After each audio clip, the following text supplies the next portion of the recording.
I'm going to show you how to make a homemade coleslaw that's low carb and paleo friendly as well. Okay, so I've just got my ingredients assembled here. Now you can choose to use your own green cabbage that you're going to shred yourself. Green or red is fine.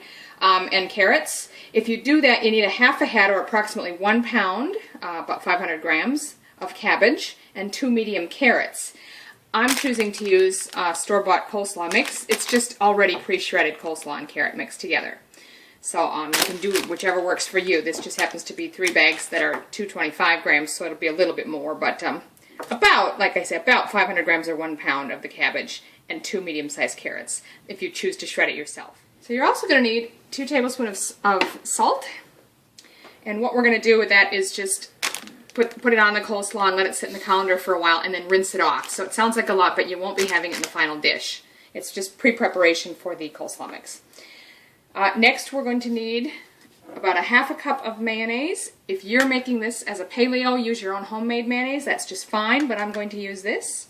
About a tablespoon of mustard, a 1/4 teaspoon of turmeric, 1/4 teaspoon of paprika, and then about 1½ tablespoons of apple cider vinegar.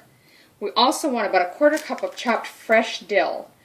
If you're using dried dill weed, you can still use a bit less than a 1/4 cup then, but I prefer the fresh. So whether you've sliced it yourself or you're using the prepared mix, put all of the shredded coleslaw into a large colander in the sink. Now, my carrot happens to already be in here, but if you're shredding your own, you don't have to add it yet. That can come later. Next, take your salt, the 2 tablespoons of salt, and I'm going to mix that through and just give it a good mix through so everything's well salted. Remember, you're going to be rinsing this off. There will not be this much salt in the finished product. Give it a good mix and leave it sit. I'm going to go, really, some say an hour, but they find 15 minutes is often enough. I'm going to probably go for about maybe 20 minutes or so. Okay, so it's actually been almost 30 minutes, but I'm ready to rinse the salt off of this. So we're just going to, you want to rinse it very thoroughly and get the salt off as best you can. In fact, give it a little taste afterwards, make sure it's not still salty.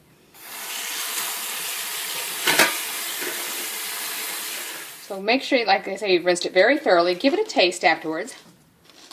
You probably are never going to get all of the salt off, but you won't want it to taste too salty. And you'll know if it's still got a strong salty taste, you've got to rinse it some more. So that's pretty good.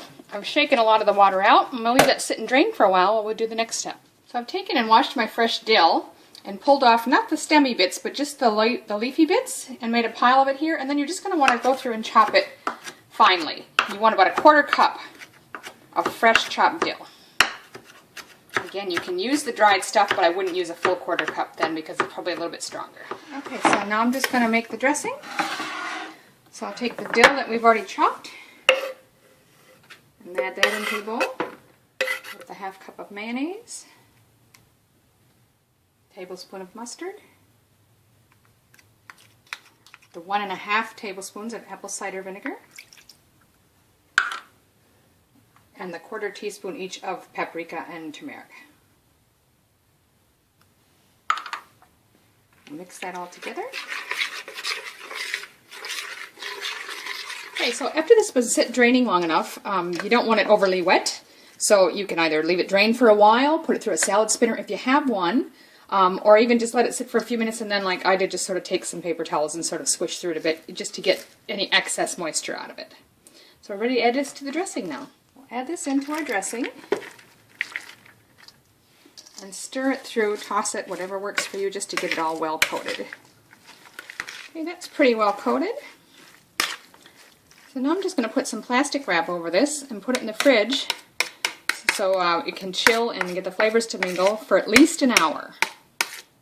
Okay, so that's been chilling for at least an hour in the fridge. I'm just going to stir it up and serve. And so there it is, fresh homemade coleslaw, which I've served up to here with some leftover Kalua pork from the previous recipe. And here I've just used the coleslaw as a topping on a pork sandwich for my husband. So enjoy, it's really tasty.